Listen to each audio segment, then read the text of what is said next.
لكن خيبة أمل خيمت من جديد على المشهد، من حماية لفرقشية الأبقار والأغنام إلى حماية فرقشية الأدوية، من المتاجرة في أعلاف البهائم إلى المتاجرة على حساب آلام المغاربة، من طحن للفلاح الصغير إلى طحن لآلاف الشركات والمستثمرين الصغار. تغلغل الفساد في القطاع الفلاحي حتى حرم المغاربة من شعيرة عيد الأضحى، استنزاف للفرجة المائية حتى أصبح المغرب حديقة خلفية تأكل منها دولة الكيان ويجوع فيها فقراء المغاربة أو يكادون بسبب الغلاء.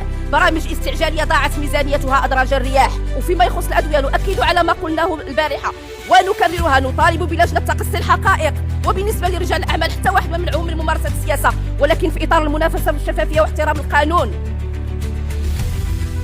وملي مع كل هذه المعطيات وملي كنجيو نتكلموا على الفساد وكتقولوا لنا اننا نبخس الانجازات مع اننا ما كنشوفوهاش على ارض الواقع باش نبخسوها، تتهمونا بالقصور في الرؤيه وبالتشويش، وكطالبوا منا المعارضه في اطار السمو، تطلبوا منا المصالحه مع القيم. نقول شكرا.